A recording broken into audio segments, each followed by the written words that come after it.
Ok. Donc, cette session, ce module s'intitule donc différents types de moteurs et leur pilotage. Danfoss revendique une indépendance moteur. Danfoss ne fabrique pas de moteur, sauf quelques exceptions, je dirais, pour mais intégrés dans des composants. Je pense à des compresseurs scroll dans le monde Danfoss ou des motoréducteurs OGD pour l'agroalimentaire. Mais en règle générale, Danfoss ne fabrique pas de moteur. Donc, l'intérêt pour Danfoss, c'est d'être capable d'aborder, d'appréhender tout ce qui se fait sur le marché, et c'est le but de cette étude, de ce module. Donc, on va voir en introduction, je dirais, quelques basiques, pourquoi, comment, et pourquoi on en vient là à parler d'indépendance et de différents types de moteurs. On va les détailler pour la plupart avec des tendances marché, des niveaux de performance, d'efficacité. On parlera ensuite du contrôle particulier par les différentes gammes de variateurs Danfoss. Et puis, on terminera par quelques exemples d'applications, les besoins, les conventions Danfoss, qu'est-ce qu'on a besoin comme information pour être capable de piloter telle ou telle technologie moteur qu'on peut voir aujourd'hui sur le marché. Donc, la première partie, quels vont être les critères de sélection d'un moteur? La première des choses, c'est quand on dimensionne ou quand on sélectionne un moteur, c'est sa notion de vitesse.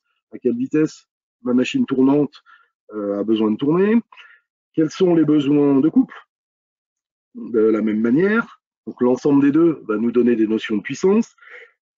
Est-ce que j'ai des besoins particuliers de taille, d'encombrement? Ou est-ce que je peux me contenter du standard catalogue?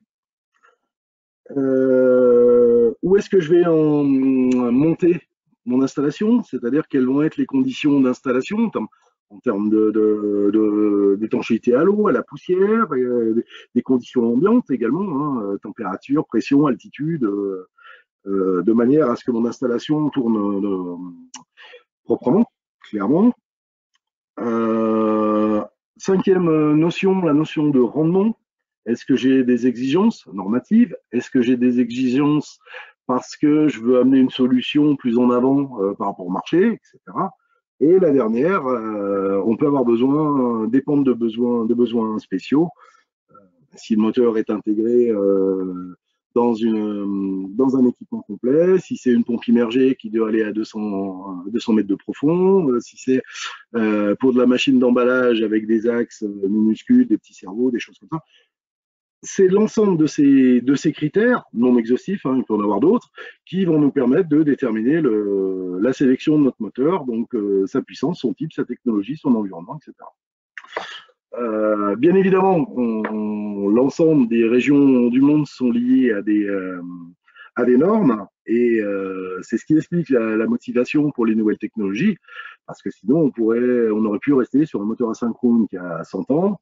On se contente du niveau de matériaux existants et on s'en préoccupe pas. Donc il y a une des motivations, clairement, c'est les niveaux d'efficacité et notamment à charge partielle. Donc on va voir dans les différentes technologies ce qui apporte les uns et les unes et les autres des technologies. Donc les types de moteurs. On va commencer avec ce découpage, cet organigramme. Quand on parle de moteur électrique, on va différencier deux familles différentes en termes d'énergie.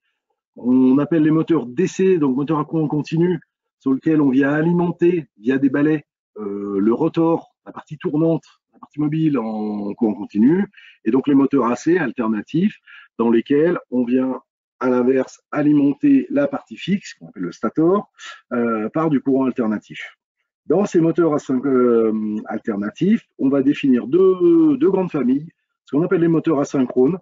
On va les détailler, bien évidemment, ou moteur à induction, IM dans l'abréviation en anglais, pardon, et les moteurs synchrones. Alors, la différence étant que par leur matériaux, leur géométrie, leur technologie, les moteurs synchrones tourneront à une vitesse de synchronisme.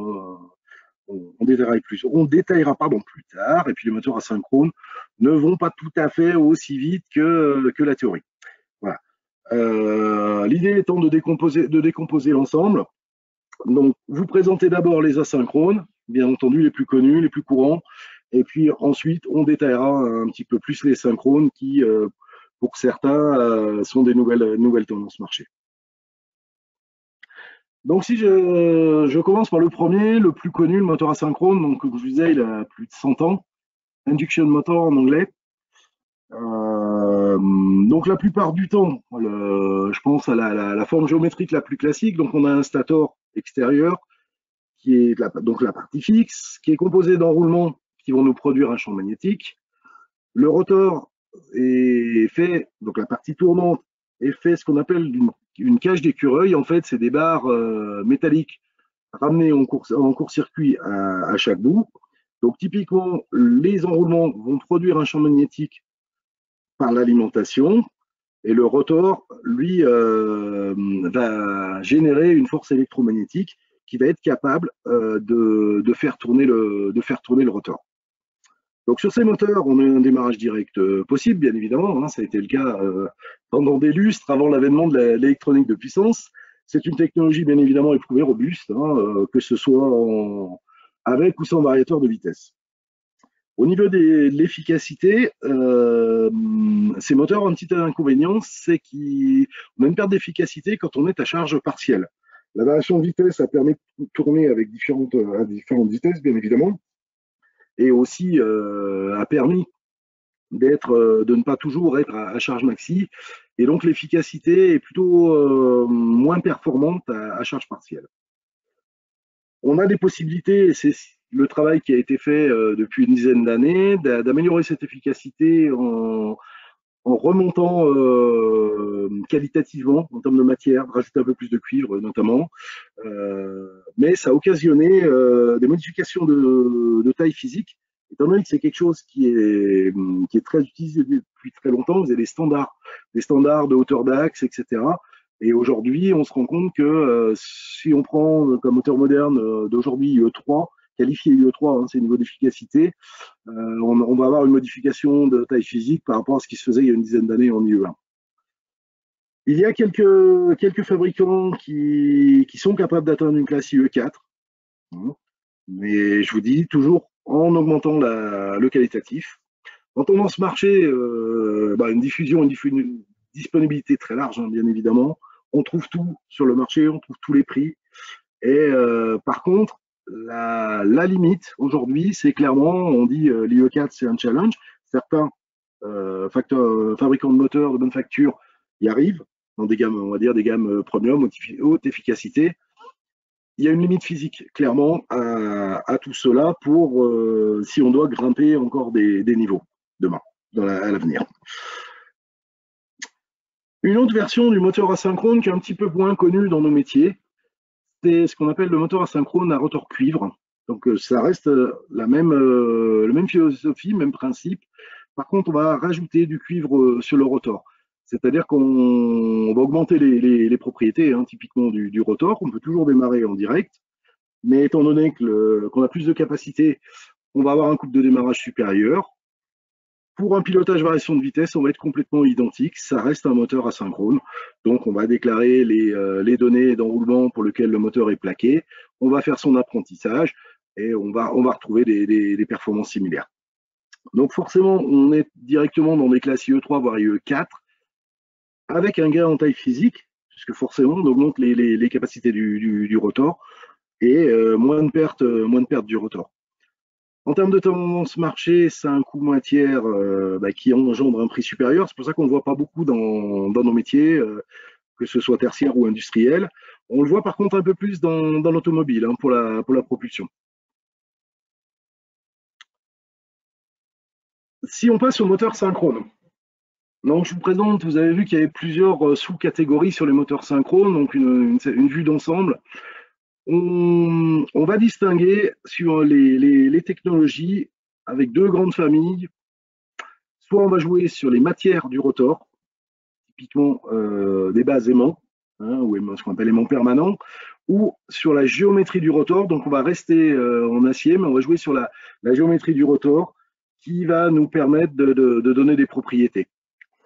Donc pour cela, on va détailler les différentes solutions. je vous propose de quelques petits rappels, 3 petits rappels sur 3 notions qu'on va utiliser par la suite. Le premier, la FCEM, donc la force contre-électromotrice. Le deuxième, c'est ce qu'on appelle la reluctance. Donc, c'est des termes qu'on va employer, hein, qu'on entend sur ces types de moteurs. C'est typiquement l'aptitude à s'opposer à un champ magnétique, l'équivalent de la résistance en électrique. Et la troisième notion, qui est un petit peu plus difficile en termes de nuances en langue française, s'appelle la science. On entend parler un moteur à pôle lisse, un moteur à pôle saillant, c'est la capacité à retenir la tension, ou un contraste. Donc la force contre-électromotrice, on a vu tout à l'heure que dans le moteur asynchrone, le rotor générait une force électromotrice. Là, il va s'agir des réactions des aimants, ce qu'on appelle les aimants permanents. Donc lorsqu'on tourne l'arbre moteur d'un moteur à aimant permanent, on va créer une tension. Elle s'appelle force contre-électromotrice. Donc en fait, c'est la capacité magnétisante de l'aimant qui va s'opposer au champ magnétique qui vient du stator. Donc c'est pour ça qu'on dit force contre-électromotrice, back EMF en anglais. La meilleure performance du moteur sera obtenue en fait quand la forme d'onde générée par le variateur va être la plus proche possible de la tension de la FCEM, pardon. Donc, ce qui veut dire que selon les constructions des moteurs, de ces moteurs à aimant permanent, si on a une forme de la FCEM sous forme de trapèze ou de carré, ce qu'on va appeler de la commutation par bloc, ce qui engendre donc une construction moteur un petit peu complexe, mais par contre un pilotage électronique très facile, puisqu'il suffit de faire des gros carrés.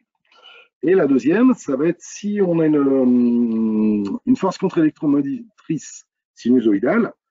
C'est relativement facile, c'est typiquement les moteurs à pôle lisse, on les décrira après, hein, les moteurs cerveau par exemple. Mais par contre, ça demande un pilotage électronique beaucoup plus complexe pour arriver à une sinusoïde plus fine et plus contraignante que ce qu'on pourrait appliquer par exemple sur un moteur asynchrone. La reluctance. Donc là, c'est un terme magnétique. Typiquement, vous voyez à gauche l'analogie électrique magnétique. En fait, on peut imaginer, si on fait l'analogie entre les deux, la reluctance sur un champ magnétique, c'est la résistance en champ électrique. C'est l'aptitude à s'opposer à un champ magnétique. Donc, si je prends la petite illustration à droite, en bas à droite, on se rend compte que la pièce A, le cylindre, lorsqu'il est traversé par le champ magnétique B, les flèches en vert, ce cylindre, il n'effectuera aucun mouvement, il n'y aura aucune incidence de la force liée au champ magnétique.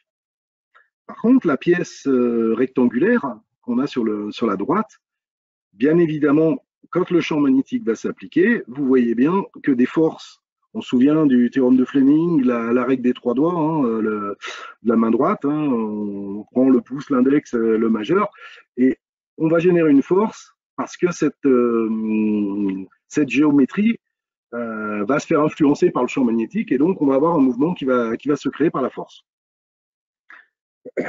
Et troisième notion qui est importante pour pouvoir bien classifier tous ces moteurs synchrones, c'est la notion de science. Alors c'est vrai qu'en anglais, la nuance sciency est relativement détaillée. En français, quand bien même on cherche, on voit plus de notions liées à la science cognitive et on dit c'est quelque chose qui retient l'attention. Donc l'aptitude, la différence entre ce qui attire et ce qui repulse. C'est vrai qu'on dit un moteur à pôle saillant, mais si on cherche un peu plus en termes de nuances, en langue française, c'est un peu plus compliqué. Donc il faut l'imaginer comme un contraste entre ce qui va attirer, ce qui repulse, ce qui va repousser. Si je prends l'exemple d'un moteur asynchrone, par exemple, donc je l'ai sur l'illustration à gauche, c'est celui qui est tout en bas à gauche. Le moteur asynchrone va avoir une science nulle, c'est-à-dire que sa dépendance au champ magnétique, quelque part, elle est nulle, puisque si on regarde en coupe, le rotor, il est parfaitement, il a la même géométrie, quelle que soit sa position. On va dire qu'on a un rotor isotrope, une géométrie isotrope. À l'inverse, les différents moteurs synchrones, pas tous, bien évidemment, mais l'action du champ magnétique du stator et soit la géométrie, soit les matériaux du rotor vont permettre le mouvement. On le voit sur certaines vues en coupe, on va avoir des surfaces qui, si on prend une vue en coupe, qui n'ont pas les mêmes propriétés, quelle que soit la position des rotors. Si on prend un moteur à aimant qui a un pôle nord-sud, suivant la position du rotor, on n'aura pas la même propriété. Donc on va dire qu'on a un rotor anisotrope. Je sais, c'est pas des mots qu'on utilise tous les jours, mais on a besoin un petit peu de ces notions-là pour différencier les technologies et les propriétés. Donc voilà, j'en ai fini avec les cours de physique, pour ceux qui ont des enfants au lycée qui font l'école. Voilà. On va revenir un petit peu sur plus des choses marché un petit peu. Donc le premier des moteurs synchrones qui nous incombe, qui nous intéresse, c'est ce qu'on appelle le moteur synchrone à aimant permanent, Permanent Magnet Synchronous Motor, donc on le voit depuis un certain nombre d'années. Dans le principe, dans la construction, donc on retrouve un stator qui est très similaire au moteur asynchrone, au moteur induction, hein. Donc c'est un enroulement qui produit un champ magnétique.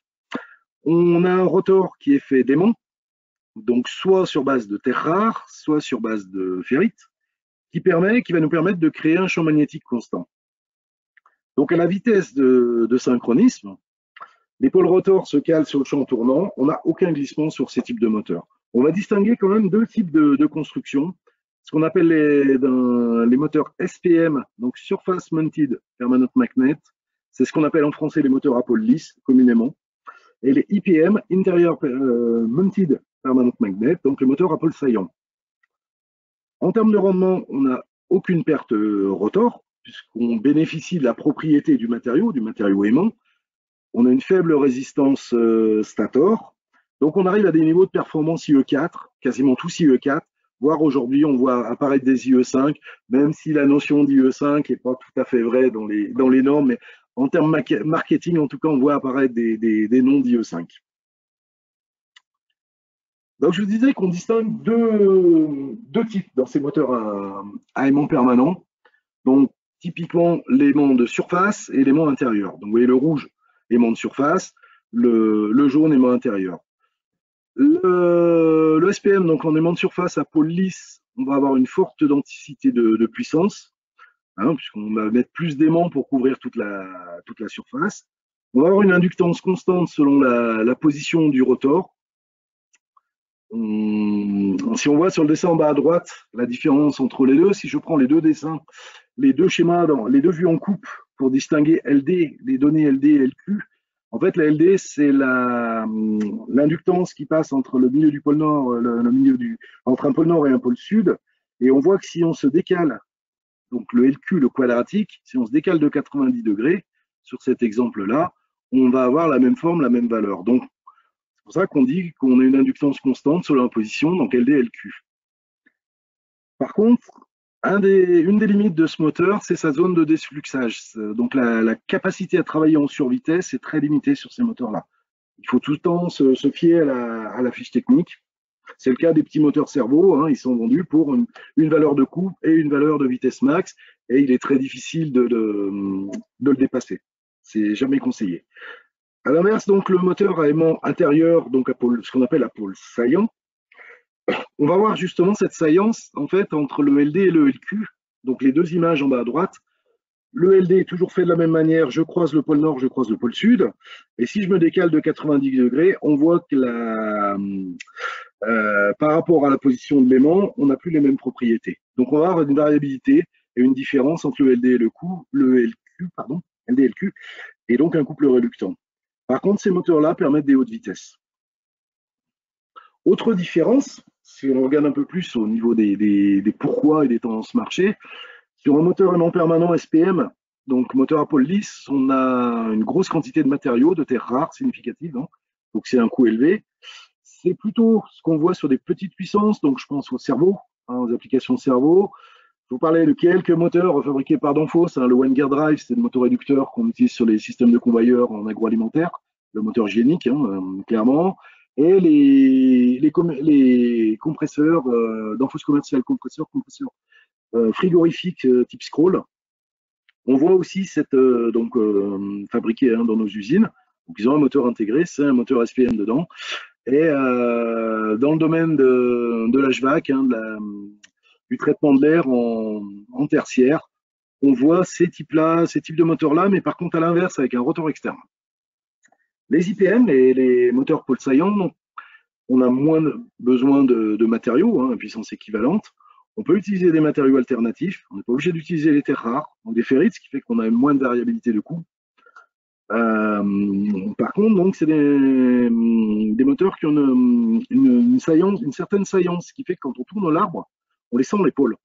Autant sur un petit moteur servo, vous voyez que c'est lisse au ressenti, autant sur des moteurs à aimant intérieur comme ça, on sent l'épaule si on le tourne à la main. Donc, ce qui veut dire que sur certaines applications un petit peu sensibles, on peut générer des ondulations de couple ou de vibration hein, sur des très grosses puissances. Il y a des solutions marché hein, jusqu'à 500 kW. On trouve divers acteurs reconnus, donc les fabricants classiques de bonne facture, de moteurs, mais aussi on voit arriver des choses d'Asie du Sud-Est qui sont un petit peu moins reconnues, mais qui ont la mérite d'exister. Toutes ces technologies-là, ces deux types ont en commun donc, le risque de démagnétisation. Donc clairement, il faut toujours des outils particuliers pour la maintenance. Bien évidemment également, ils subissent la variabilité des prix des matériaux, hein, notamment les terres rares. Et tous autant qu'ils sont nécessitent un pilotage par variateur, souvent en boucle fermée. Donc ça veut dire que systématiquement, il va falloir dimensionner et sélectionner le variateur en fonction des données techniques complètes, pas aussi naturellement que sur un moteur asynchrone. Un petit frère des deux précédents, qui s'appelle Line Start PM. Donc c'est un moteur à aimant permanent en démarrage direct. Donc en fait, on a le même stator, hein, typiquement. Par contre, il a un rotor qui cumule à la fois les aimants et les cages d'écureuil. Donc ça veut dire qu'on peut faire du démarrage direct. On peut avoir une petite tendance au démarrage en sens inverse sur une courte période. Pourquoi? Parce qu'on mélange à la fois la cage d'écureuil et les aimants. En direct, il y a un fort pic de courant de couple. Hein, habituellement, on dit sur un asynchrone un 7, 8. Là, on peut aller à des valeurs qui dépassent le 15. Et par contre, il peut se piloter par un variateur comme un moteur asynchrone. Donc, étant donné qu'il a, au niveau d'efficacité, qu'il a des aimants, on va se retrouver vers quelque chose qui est UE3, UE4, ce qui est logique par sa construction. Par contre, si on l'utilise avec un variateur de vitesse, et forcément le variateur va l'utiliser comme un asynchrone, et donc forcément le rendement est moins intéressant à ce niveau-là. On voit sur des petites moyennes puissances, hein, clairement, on peut le voir. Bon, SEW on fait la promotion, Bitzer par exemple sur sur des petites vis des compresseurs. Chez VEG aussi, il y a une gamme. Je ne sais pas si est diffusé. C'est vrai que nous c'est assez rare de les voir comme ça. Les Bitzer un petit peu, mais les deux autres, bon, on les voit sur les catalogues, on les voit sur les sites internet, mais on n'a pas vu beaucoup de diffusion sur machine à l'heure actuelle. Donc on reste sur le moteur synchrone, on change de technologie typiquement. Hein, on va parler de moteur synchrone à reluctance variable. Donc c'est ce qu'on appelle le SYNRM dans notre jargon. Donc on retrouve toujours un stator aux enroulements similaires. Et par contre, le rotor va être constitué en fait de disques laminés avec un design, une conception pour créer une saillance. C'est-à-dire qu'on ne va plus jouer sur le matériau, mais on va jouer sur la géométrie. Donc on va appliquer ce principe de reluctance magnétique, donc une aptitude à s'opposer au champ magnétique. Et donc vous voyez sur l'avion coupe, on voit des vides et des pleins, typiquement, de manière à créer une géométrie particulière pour pouvoir créer le mouvement en fonction du champ magnétique qui va être pris ou pas pris, quoi, hein, pris ou retenu, typiquement. Donc on va se retrouver avec un moteur qui a une capacité de couple légèrement supérieure au moteur asynchrone, à taille physique équivalente. Par contre, qui a besoin d'un courant magnétisant élevé, étant donné que oui, on joue sur la reluctance, donc il faut plus de courant magnétisant pour arriver à bouger de la même manière, puisqu'on a des endroits où on va repousser ce champ magnétique. Et donc le résultat aussi, un des résultats aussi, c'est qu'on a un facteur de puissance plus faible, un cos-phi plus faible. Par contre, bien entendu, ça reste du moteur synchrone, donc on n'a pas de glissement. De par la géométrie, on se retrouve à 6 pôles maximum, parce que vous comprenez bien que faire une géométrie 10 ou 12 pôles, avec les tôles laminées, ça peut devenir un petit peu compliqué. Et on le voit principalement pour des applications pompe et ventilateur aujourd'hui. Par contre, en termes d'efficacité, c'est très bon, c'est de l'IE4. On a 0 perte rotor, donc on a un rotor froid, ce qu'on appelle un arbre froid, hein, pas besoin de refroidissement. Et on a des performances qui sont proches des moteurs à aimant quand on est à la charge partielle. Les deux grosses tendances marché actuellement, hein, on le retrouve chez ABB et chez KSB, ce qu'on appelle le moteur suprême. Par contre, dû à ces données nominales supérieures et au COSFI qui est un peu plus bas, attention au dimensionnement en section du variateur, parce qu'il est très courant d'être obligé de mettre une taille de plus de variateur sur ces moteurs-là. Hein, parce que les valeurs nominales sont décalées par rapport aux asynchrones de même puissance. Donc là où on a un moteur de 7,5 kW, on a l'habitude de mettre un 7,5 kW en variateur d'Enphos qui donne 16 ampères, donc en général qui a une certaine marge sur ce qui se fait sur le marché en asynchrone. Là, il est fort possible que le 7,5 kW il dépasse les 16 ampères et qu'on soit obligé de monter un variateur de 11 kW. Donc attention à la sélection, à la détermination, il y a des petits pièges. Mais ça fonctionne très bien. Dernière grande tendance, toujours dans le même sens, qui est un petit peu plus récente, qui s'appelle le moteur synchrone à reluctance variable assisté par aimant, donc PMA, Permanent Magnet Synerem. Donc on retrouve le même type de stator, bien évidemment, hein, on est toujours dans la même série. Et par contre, on va prendre un rotor à disque laminé, comme le précédent, comme un moteur reluctance variable, et on va lui ajouter un petit peu de matériaux, notamment des aimants, mais sous forme de ferrite dans le rotor. Donc on va avoir le principe de la reluctance magnétique, donc l'aptitude à s'opposer au champ magnétique, mais on va rajouter aussi la position des aimants, ce qui va nous permettre de remonter le facteur de puissance, de remonter ce COSFI, et toujours pas de glissement, toujours une capacité de couple légèrement supérieure au moteur à induction. Et le couple va être produit parce que le rotor s'aligne dans la position à la reluctance la plus faible. Donc on fait un mix des deux, typiquement, mais on a plus d'influence reluctance, donc géométrique, que matériaux, mais le fait de rajouter les matériaux nous permet de compenser notamment ce COSFI qui n'est pas bon sur le reluctance. Donc on va trouver un niveau d'efficacité de très bonne performance, y compris à charge partielle. On va être dans les niveaux IE5 voire supérieurs, même si je vous dis les IE5, on en parle sur les fiches marketing, mais voilà, c'est pas très clair si le niveau IE5 existe ou pas. Pas de perte rotor, on est toujours sur de l'arbre froid, hein, pas de besoin ou un besoin de moindre refroidissement. Dans ce marché, on a deux constructeurs aujourd'hui qui ont développé, qui mettent ces solutions en avant. C'est récent, hein, c'est très récent, donc Nidec et ABB. Un des avantages, c'est qu'on est capable de le construire sans terre rare, donc on travaille avec des ferrites. C'est une nouvelle technologie, il y a une expérience qui est relativement limitée. Et bien entendu, il faut adapter le dimensionnement, la sélection en fonction des datasheets moteurs, des fiches techniques moteurs, pardon, pour s'assurer que on soit compatible sur toute la ligne, mais c'est le cas aussi pour les autres types de moteurs, évidemment. Mais c'est vrai que c'est nouveau, ça paraît flatteur sur le papier, mais l'expérience est encore limitée aujourd'hui. Et puis je vous parlais, quand je vous parlais de force contre-électromotrice, je vous parlais de commutation par bloc. Il y a un autre type qui est un petit peu différent des 4 précédents qu'on vient de voir, hein, qui s'appelle ce qu'on appelle communément le moteur EC, donc qui est très commun dans le monde de l'IVAC, de la ventilation. Alors moteur EC, c'est un abus de langage, hein, clairement, commutation électronique. Son vrai nom, c'est BLDC, donc Brushless Direct Current Motor. C'est donc un moteur avec commutation, donc je dis commutation par bloc avec une FCEM qui est trapézoïdale. Donc sa construction engendre cette FCEM par bloc carré. Hein. Ça demande un courant moteur supérieur. Donc souvent on a besoin d'un variateur de vitesse supérieure, de puissance supérieure. Les pertes sont plus élevées que sur un moteur à aimant, notamment les aimants de surface qui sont de grande qualité. Pas mal d'ondulations de couple dues à cette commutation par bloc, hein, clairement. Pardon. Mais par contre, une électronique très très simple, c'est beaucoup plus facile, et un algorithme de commande également très simple. Dans le domaine de l'HVAC, de la ventilation, on trouve très très souvent ces moteurs EC, sont vendus sous forme d'un ensemble compact, complet, un ventilateur, moteur électronique, typiquement EBM PAPS ou Ozilabeg. Par contre, il en existe beaucoup d'autres sur les mêmes technologies.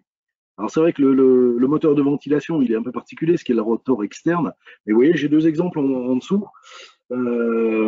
qui sont donc avec rotor interne. Bon, il y a des petites applications, beaucoup d'actionneurs dans l'automobile. Alors là, je parle pas de la propulsion, mais un haillon électrique, tout ce qui est mouvement en fait sur les voitures. Hein, je pense aux véhicules cabriolets aussi. On a des petits axes de partout, des choses de ce type. Et au niveau industriel, des petits compresseurs Rotary, notamment, hein, qui ont souvent ces technologies-là. Et là, on peut l'utiliser avec des variateurs, des pilotages relativement simples en U sur F, puisqu'on est sur des commutations carrées, hein, je vous le rappelle. Donc, des types FC101, C280, qu'on met en U sur F, le mode le plus simple. On est capable de démarrer des choses comme ça. Une petite comparaison d'efficacité, notamment en ce qui concerne les centrales de traitement d'air. Donc, c'est une étude qui a été faite par une université allemande. Hein, l'idée, c'est d'avoir fait d'étudier l'efficacité, non pas du moteur tout seul, ni de l'électronique toute seule, mais en fait de l'ensemble, y compris l'aérolique, en fait. Donc, on a comparé en fait entre un moteur EC, j'ai tout compris, et puis on a repris le même ventilateur sur lequel on a mis soit un moteur IE2, IE3 ou un moteur à aimant avec une électronique séparée, hein, une électronique classique, ventilateur classique. Et on s'est rendu compte en fait que oui, le moteur EC a un bon niveau, hein, notamment par rapport à ce qu'on pouvait faire il y a quelques années avec des IE2. Et dès l'instant qu'on met un moteur plus performant, donc un IE3, voire un moteur à aimant, IE4, on se rend compte que on va dire les bonnes performances du moteur EC sont diminuées de par sa forme et son encombrement au regard de l'ensemble du système et notamment de l'aérolique. Donc vous voyez que la courbe rouge avec c'est l'optimal, ce qu'on appelle le C+ chez nous, on part donc d'un ventilateur, du même ventilateur, on met un petit moteur aimant, un moteur aimant permanent IE4, un variateur classique d'Enphos, hein, qui sera séparé de l'ensemble. Donc on n'a pas l'électronique qui est devant le flux du ventilateur, et c'est là où on a les meilleures performances, quoi. Donc il ne faut pas regarder que la classe IE du moteur, mais bien l'ensemble, l'efficacité de l'ensemble du système. Voilà, donc on a passé en revue, hein, les différents technomoteurs. On va parler du contrôle, en fait, que les différents variateurs d'Enphos vont être capables de faire. Tout d'abord, on parle de mode de pilotage dans les variateurs d'Enphos. Alors, il y a des termes un peu différents entre les VLT, donc les historiques d'Enphos et les VACON, mais on va retrouver le même type de principe selon les gammes. Le principe le plus simple, je vous l'ai dit, c'est ce qu'on appelle le U sur F. C'est vraiment le plus simple, ce que n'importe quel variateur basique sait faire. C'est très facile. Par contre, on a une gamme de vitesse relativement limitée, enfin, surtout une précision de vitesse limitée, et clairement des temps de réaction en couple qui sont assez limités. Donc, typiquement, on se laisse porter par le couple, on se laisse porter par le moteur. Ensuite vient ce qu'on appelle, alors dans le langage VLT, depuis un certain nombre d'années, VVC+, donc c'est un contrôle vectoriel de tension, donc en boucle ouverte, voire en boucle fermée avec codeur. Mais ça permet d'ajouter un petit peu de compensation de tension, compensation de vitesse. Donc vous voyez qu'on passe d'une gamme de vitesse un peu plus performante, hein, une précision à un centième, et puis des temps de montée en couple qui diminuent. Et donc troisième grand bloc, grande performance, niveau de performance, je dirais ce qu'on appelle le contrôle vectoriel de flux, donc qu'il soit en boucle ouverte sans surveillance de vitesse ou en boucle fermée avec retour codeur ou résolveur. Là, dans ce cas-là, on est capable de réagir dans la milliseconde avec des suivis de couple très très performants, des grosses performances de vitesse, notamment quand on a le codeur ou le résolveur, on est capable de piloter des moteurs servos sur de la machine d'emballage, etc. dès l'instant qu'on prend par exemple un FC302, boucle fermée vitesse, avec un retour codeur ou retour résolveur, on est dans les mêmes niveaux de performance que les variateurs servos. On a la même chose suivant les gammes chez Vacon, sur les Vacon. Hein. On part du Vacon 20 qui est l'équivalent un petit peu d'un SC51 qui est le plus petit, qui ne fait que de la boucle ouverte toute simple, hein, scalaire. à des choses comme le NXP qui a aussi un contrôle vectoriel de flux boucle fermée. Donc on retrouve les mêmes niveaux de performance typiquement qu'on a sur les VLT. En termes de capacité des moteurs supportés, vous voyez qu'on a beaucoup de choses et beaucoup de choses en vert notamment. Bon, bien évidemment, les moteurs asynchrones, tout le monde sait le piloter, hein, c'est clair. Et que suivant les gammes, si on repère un petit peu les gammes les plus avancées, donc FC 102, 103, 202, 302 sur le VLT et un Vacon NXP, NXI dans la gamme Vacon, clairement, c'est des gammes premium. On a cette capacité à piloter tous les types de moteurs qu'on a vus précédemment. Alors, il y a des petites, il y a quelques petites interrogations en jaune. Ça veut dire qu'il faut qu'on regarde au niveau études avant-vente, mais notamment pour le NXP, ça pose pas de problème. C'est vrai que si on prend sur un 280 moteur aimant, bon, il faut se poser la question, est-ce que c'est vraiment fait pour, est-ce qu'on va être à l'aise? Parfois, il vaut mieux passer sur une gamme premium et d'être un petit peu plus à l'aise. Mais vous voyez que sur l'ensemble des technologies moteurs, pourquoi on parle d'indépendance moteur? C'est que la plupart des variateurs premium savent piloter, enfin tous les variateurs premium, pardon, savent piloter tous ces moteurs-là, bien évidemment en boucle ouverte, sans retour codeur. La différence qu'on appelle boucle ouverte, boucle fermée dans le contrôle d'un moteur. Quand on parle de boucle ouverte, pour des variateurs, notamment les variateurs premium, on est boucle ouverte par rapport à la vitesse. Par contre, vous avez toujours un retour de courant et sur chacune des phases. Donc, on a une mesure de courant qui est toujours très précise et on a une mesure de tension sur le circuit continu. Donc, quand on va parler de contrôle moteur boucle ouverte, on a quand même ce retour du courant. À l'inverse, quand on va parler de fonctionnement boucle fermée vitesse ou quand on dit contrôle vectoriel de flux boucle fermée, alors, au retour du courant, on va rajouter un retour de vitesse, soit par un codeur ou voire un résolveur si on est sur un moteur aimant. Et ce retour vitesse va nous donner encore plus de précision, puisqu'au-dessus, on travaille en estimateur de vitesse. Et c'est dans cette partie boucle fermée qu'on va avoir bien évidemment les meilleures performances. Donc sur les moteurs aimants, quel type de capteur Donc avec capteur, comme je disais, meilleure précision, une meilleure performance. Par contre, ça occasionne un surcoût relativement élevé, donc du codeur, du résolveur. Ça occasionne aussi un risque de maintenance. Je pense quand on est quand je pense aux applications carrière, tout ce qui est matériaux, ambiance sévère, on n'aime pas trop les codeurs parce qu'on sait que ça a un niveau de fiabilité qui n'est pas tout à fait compatible avec l'ambiance, clairement. On peut avoir aussi à l'inverse, donc sur les moteurs EC, type EBM, on a le capteur, il est fait sous forme de sonde à effet low. Ce que je vous rappelle, c'est le rotor qui tourne. C'est le rotor externe. Le rotor est externe. Par contre, l'avantage sans capteur, on va calculer la position du rotor, on va savoir estimer la vitesse. Sur les très basses fréquences ou très basses fréquences, on va travailler en courant constant. Ça suffit pour faire bouger le moteur. Et après, bien sûr, l'algorithme est actif à partir d'une certaine vitesse. Bien évidemment, tous les variateurs ne pilotent pas ces types de moteurs en boucle ouverte. Hein, clairement, il faut être dans les gammes premium. Et il y a dit.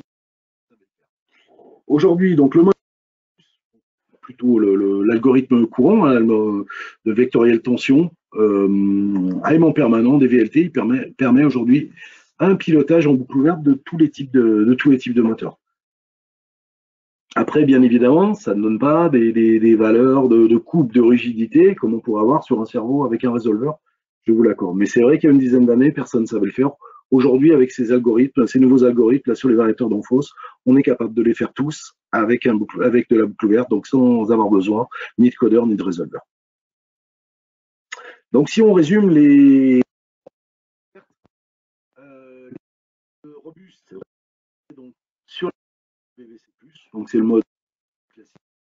L'intérêt est d'essayer d'avoir la meilleure efficacité énergétique moteur. Sur les Vacon, on a aussi un mode sensorless open loop, qui a plutôt un bon couple à basse vitesse. Si on veut aller sur des applications plutôt avancées, donc un petit peu plus complexes, des applications spéciales, sur le VLT, on va utiliser le flux, ce qu'on appelle contrôle vectoriel de flux sensorless, qui va être capable de nous tenir le couple de manière plus performante. Et sur les Vacon, ce qu'on appelle le mode advanced open loop, donc qui est capable de donner du couple à vitesse nulle. Donc même en boucle ouverte, on peut distinguer deux niveaux. Donc on va dire le niveau courant, qui va nous permettre de démarrer notre moteur. Et si on va aller un petit peu plus loin, toujours en boucle ouverte, on va avoir des modes un petit peu plus avancés. On va passer aux exemples. On est à peu près dans les temps. Non, je me perds un peu là. Je suis un peu plus long que d'habitude. On va accélérer. Donc, avant de passer aux exemples, on va parler de convention. Alors, pourquoi on parle de convention notamment sur les mesures d'enroulement et les mesures de FCEM? Pourquoi? Parce que tous les fabricants ne vont pas utiliser les mêmes, donc ces mêmes conventions, les mêmes mesures. Historiquement, dans Danfoss, on a toujours utilisé la convention des valeurs de résistance stator en phase neutre. Mais on sait très bien que certains constructeurs moteurs vont les donner phase-phase. C'est une convention qui existe depuis 68. Donc, on l'a prise pour les moteurs asynchrones. On va la reprendre bien évidemment sur les synchrones. Et également pour la FCEM, la convention Danfoss, c'est de donner la FCEM à 1000 tours. On va voir juste après que ce n'est pas toujours le cas suivant les plaques moteurs. Donc bien faire attention quand on a des fiches techniques en main, bien s'assurer que les données correspondent aux conventions Danfoss, qui ne sont pas les mêmes, je répète, pour tous les constructeurs. Donc si je pars sur un moteur à aimante, quelles sont les données dont je vais avoir besoin? 4 données principales au départ. La valeur du courant. Vous voyez qu'on ne parle pas de puissance, on ne demande pas la puissance. On a besoin du courant moteur, on a besoin du couple nominal, de la vitesse nominale et du nombre de pôles du pôle moteur. Avec ces 4 données, on est capable de mesurer, de faire ce qu'on appelle l'AMA, l'auto-adaptation moteur, la même que sur le moteur asynchrone. Alors certes, ce n'est pas les mêmes calculs à l'intérieur, mais c'est le même principe pour ceux qui ont l'habitude sur les VLT. Donc avec ces 4 données, la main est capable de fonctionner, elle est capable de mesurer les données. Par contre, étant donné que c'est des moteurs dont on n'a pas forcément l'habitude, les valeurs peuvent être différentes, on n'est pas toujours en 2 pôles ou en 4 pôles, il y a quand même des notions qui diffèrent, c'est toujours important de pouvoir comparer avec la fiche technique. Et bien entendu, si on a le doute, suivant les accouplements mécaniques, je précise, on a possibilité, je vais vous montrer après, de mesurer certaines données, les RS, les nombres de pôles, la FCEM. Et dans l'idéal, les données manquantes doivent être fournies par le fabricant moteur.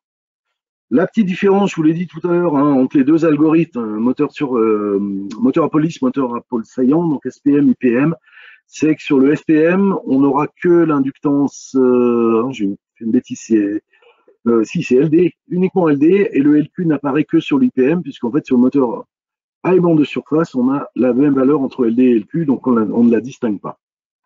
Donc par contre, à faire attention, les fabricants moteurs imposent une fréquence de découpage minimale. Vous vous rappelez, pour que la sinusoïde de sortie elle soit la plus fine possible et qu'elle colle parfaitement la FCEM. Donc ça veut dire qu'on va demander souvent 4 kHz ou plus de fréquence de découpage, ce qui n'est pas forcément standard à partir d'une certaine puissance. Je pense, si je prends des VLT de taille 110, 315 kW, en natif, ils sont à 3 kHz. Donc bien penser à les mettre à 4 kHz. Également, il faut utiliser la modulation la plus complexe, donc le SF-AVM. Peut-être vous savez, dans les VLT, il y a 2 types de modulation. Vous avez une modulation 60 degrés qui écrète légèrement la sinusoïde. L'intérêt étant de découper un petit peu moins souvent et de gagner donc en dissipation sur le variateur. Le SF-AVM, c'est celui qui est en standard dans le FC302. Par contre, lui, il est complet, permet un peu plus une meilleure performance. Donc attention à ces 2 données. Suivant bien sûr les réquisitions du fabricant moteur, c'est ça qui fait foi, mais ça veut dire que parfois on est obligé d'avoir un petit déclassement sur le variateur. Donc pour comprendre les données techniques dont on va avoir besoin, vous avez une petite courbe à gauche, je ne vais pas vous la détailler à 100%. On voit sur la courbe bleue là, qui est presque horizontale, donc c'est la valeur du LD, donc on voit que le LD n'évolue pas suivant le courant. Par contre, le LQ, qui est la courbe qui descend, la courbe noire, à ce moment-là, vous voyez que le LQ évolue. Donc en fait, on a une valeur de LD, une valeur de LQ au départ, et on a des valeurs de saturation. Donc ça, c'est des données que va calculer l'AMA, bien évidemment. Si on a la courbe, c'est tant mieux, parce qu'on peut comparer la courbe et les données de l'AMA. Qu'est-ce qu'on pourrait mesurer? Alors, sous réserve bien sûr de toutes les mesures de sécurité, on est sur des machines tournantes, on fait attention bien évidemment. Si on décable le moteur, on peut mesurer la valeur ohmique, la RS, comme sur un moteur asynchrone, et on peut aussi mesurer l'ELD, typiquement. Donc on mesure entre deux phases, on divise la valeur par deux et on peut comparer aux fiches techniques. Bien sûr, il faut décabler du variateur, hein, donc on peut être au bord du moteur ou insérer le câble en plus. On peut également mesurer le nombre de pôles. C'est un peu plus délicat parce que il faut faire tourner le moteur à 1000 tours, typiquement. Et non, pardon, c'est pour la FCM le 1000 tours, pardon, le nombre de pôles, on applique une tension d'essai et on vient faire tourner le moteur à la main. Donc attention au courant d'essai, au courant continu qu'on applique sur le moteur parce qu'on peut détruire les aimants et démagnétiser le moteur. Donc à faire attention, mais c'est vrai que dans certains cas, ça peut être utile. Je vous parlais tout à l'heure de cette fréquence de découpage qu'il faut absolument fixer à 4 kHz, enfin ou absolument, suivant les demandes moteur. Vous voyez que suivant les tailles du variateur, hein, je parlais des 110 à 315, en natif ils sont à 3 kg. Si on veut tourner à 4 kHz, le variateur ne va fournir que 92% de sa capacité. Et plus on monte en taille, si on voit les tailles supérieures, on est à 2 kHz en natif. Pour passer à 4 kg, vous voyez que le déclassement est un peu plus important. Donc bien faire attention à ça lorsqu'on dimensionne.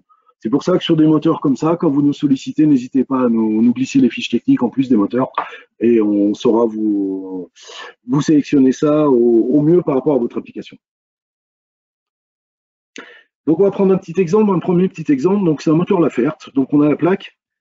Sur cette plaque, on repère facilement la valeur du courant, 2,1 ampères, c'est un petit moteur, 7 Nm, 1500 tours. Par contre, je n'ai pas le nombre de pôles. Les seules indications que j'ai pour moi, c'est 1500 tours minute, 75 Hz. Donc on fait le ratio et on découvre donc qu'il a 6 pôles. Et on m'indique une fréquence, une FCEM qui est à 309 volts. Et par contre, on ne précise pas à quelle vitesse elle est, donc on va voir peut-être dans le catalogue. On se rend compte qu'en fait la FCEM elle est à la vitesse nominale, et donc pour la ramener à 1000 tours minute pour être compatible avec le variateur d'Enfos, et bien entendu il faut diviser par le ratio. Par contre, ce moteur nous indique des valeurs de RS et LD, par contre il précise qu'elles sont phase-phase. Ça nous arrange, on sait que nous on a besoin des phases neutres, pardon, donc on divise par deux, chacune des deux. C'est relativement simple sur celui-ci. Le suivant, c'est un exemple VM, hein, moteur aimant toujours. Hein. Lui, il nous indique sa valeur de courant, par contre, il ne nous donne pas sa valeur de couple, mais il nous donne une valeur de puissance. Donc, il va nous falloir calculer la valeur du couple. Donc, on a la puissance, on a la vitesse, donc on arrive à déterminer la valeur du couple. Et il ne nous donne pas non plus la valeur des pôles, du nombre de pôles. Donc, on a par contre, on peut s'en douter parce qu'il y a un 4 dans l'identification, mais c'est pas précisé. Hein. Et donc, on va calculer le nombre de pôles en fonction de la vitesse et de la fréquence. 1500 tours, 50 Hz, on sait que c'est un 4 pôles. La FCEM, dans ce cas-là, est précisée à 1000 tours. Pas de souci, tout va bien. Et les résistances et inductances nous sont données. Il n'est pas précisé face-face. On a vérifié dans la fiche technique. Dans ce cas-là, on n'a pas besoin de diviser par deux. Troisième exemple, aimant. Donc là, dans ce cas-là, un moteur VEG, on a ses valeurs de courant, on a sa valeur de couple, on a sa valeur de vitesse, on a même son nombre de pôles, directement à 6. On a un LD et un LQ, FCEM, qui elle, par contre, est donnée à 1500. Elle n'est pas précisée sur celui-ci, mais elle est précisée dans le catalogue. Donc il faut la ramener à 1000 volts, à 1000 tours minute, pardon, je suis désolé. Et puis on a nos données LD, LQ, pareil qu'il faut diviser par deux. Malheureusement, c'est pas précisé sur la plaque, mais c'est précisé sur la fiche technique. Donc toujours avoir tous les documents pour s'assurer de la cohérence de toutes ces données. Dernier type d'exemple. On va passer sur le dernier, sur l'hybride. Malheureusement, on avait d'autres exemples, mais sur une heure, on est un petit peu juste et je me rends compte que je limite dans le temps. Donc là, c'est le moteur hybride. Donc c'est le moteur à reluctance avec l'ajout d'aimants. Donc là, on va avoir besoin, pareil, des 4 données. Courant, vitesse, courant, couple, vitesse, nombre de pôles. Le variateur nous affiche aussi la fréquence, mais avec 4 données, c'est suffisant. Idéalement, si on peut avoir pareil le RS, le LD, le LQ, comme sur les moteurs à aimants, c'est tant mieux. mais on sait que notre AMA, notre auto-adaptation va pouvoir les mesurer. Donc on est dans le même principe, dans l'idée, avoir les données fondamentales, savoir les mesurer grâce à l'algorithme du variateur, mais aussi si on peut avoir la fiche technique en face de nous, c'est aussi bien. On va imposer souvent une fréquence plutôt, alors un petit peu plus faible que les aimants purs. Donc on est plutôt à 3 kHz qu'à 4 kHz. Donc ça veut dire un peu moins de déclassement pour la plupart du temps, mais toujours le SFA-VM1. On va retrouver la courbe qu'on peut avoir dans différentes fiches techniques. Simplement, on peut repérer que, étant donné que ce moteur a plus d'influence par sa reluctance, par sa géométrie que par les aimants, vous voyez que les courbes LD et LQ sont inversées. Tout à l'heure, dans l'aimant, on avait une courbe LD qui était quasiment plate vers le bas et une courbe LQ qui évoluait beaucoup. Dans ce cas-là, c'est l'inverse sur celui-ci, puisqu'on a le mix, bien pensé, qu'on a le mix aimant et géométrie. Qui fait, mais de la même manière, on va être capable de calculer par l'AMA, bien sûr. Et donc, un exemple sur un moteur Nidec. Donc, il nous donne la fréquence, il nous donne le courant, il nous donne la vitesse nominale. Par contre, il donne une indication de puissance et non pas de couple. Donc, on va être capable de calculer le couple en fonction de la vitesse et de la puissance. Ça, on sait faire. On va déterminer le nombre de pôles par l'analogie entre notre fréquence et notre vitesse. 50 Hz, 1500 tours, donc on est sur un 4 pôles. On aura notre valeur de FCEM à 1000 tours, c'est précisé. 74 volts, vous voyez qu'elle est beaucoup plus faible que sur les moteurs à aimant tout à l'heure, qui étaient plutôt dans les 180-200 volts. Donc on voit que l'influence de l'aimant est plus faible, clairement. Par contre, sur cet exemple-là, sur la plaque, alors je l'ai peut-être dans la fiche technique, mais en tout cas sur la plaque, je n'ai pas le LDLQ, donc elles seront calculées par l'AMA ou le constructeur peut la fournir sur la fiche technique ou sur le catalogue. Donc voilà, j'en ai terminé sur cette présentation au moteur. Donc, on peut ouvrir les questions. Merci. Voilà. Elle revient souvent, celle-ci, dans la formule du couple. À quoi correspond le 9550? Ah, c'est la relation entre si on veut travailler sur une puissance en parlant d'une vitesse en tour minute et un couple en newton-mètre, c'est-à-dire les unités d'usage et non pas les unités SI qu'on prenait en sciences physiques, c'est le ratio, puisque normalement la vitesse, elle doit être donnée en radians. Quand on fait P égale C oméga, c'est une vitesse en radians, donc oméga égale 2 pi f, etc. Donc le 9550, c'est l'ensemble des différents coefficients qu'on a ramenés pour parler en tour minute, en kilowatts et en newton-mètre, qui ne sont pas, je répète, qui ne sont pas des unités SI, mais plus des unités d'usage. Merci bien. D'autres questions? Alors à l'écrit, il n'y en a plus. Si vous souhaitez, on peut autoriser l'ouverture des micros si vous souhaitez les poser à l'oral.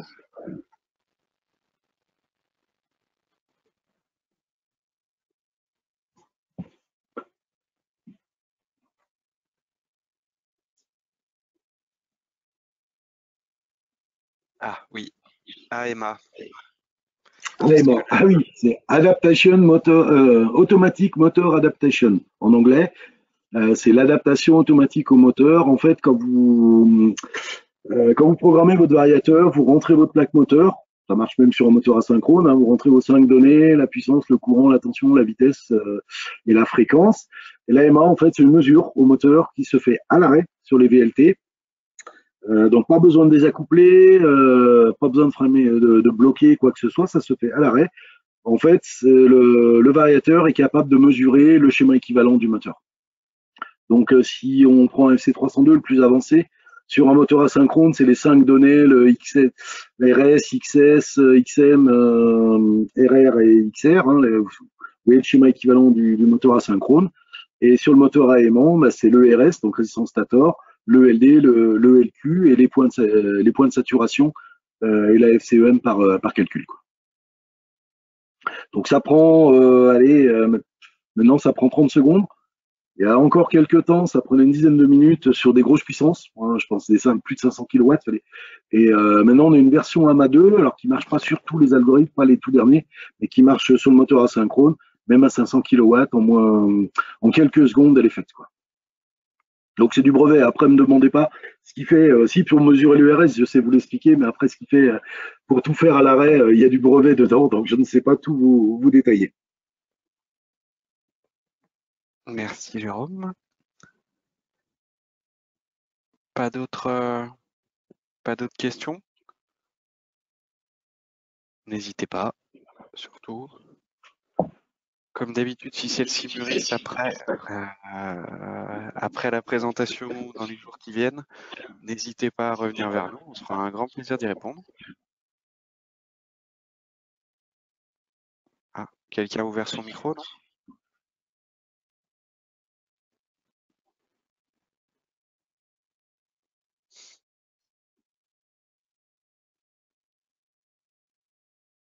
Non?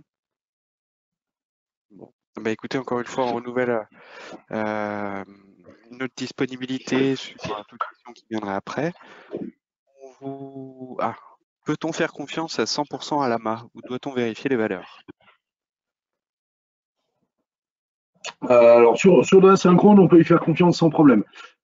Sur des moteurs à aimant, je conseille quand même de la faire 2 ou 3 fois d'affilée, surtout quand on est sur des aimants intérieurs ou les hybrides, avec différentes positions rotor si possible, et de l'affiner un petit peu, parce que cette saillance fait que suivant la position des rotors, on pourra avoir peut-être des petites variations.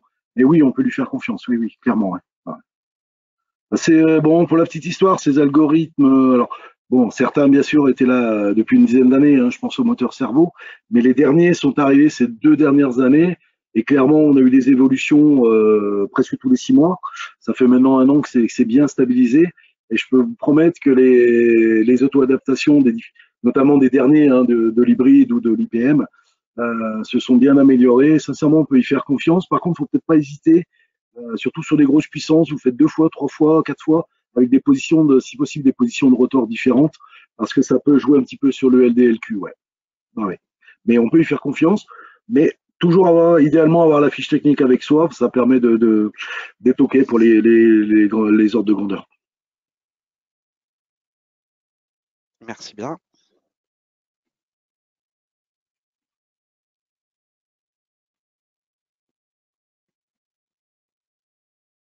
Bon, bah écoutez, s'il n'y a pas d'autres questions, on va encore une fois vous remercier de passer ce temps-là avec nous. Ça nous fait très plaisir.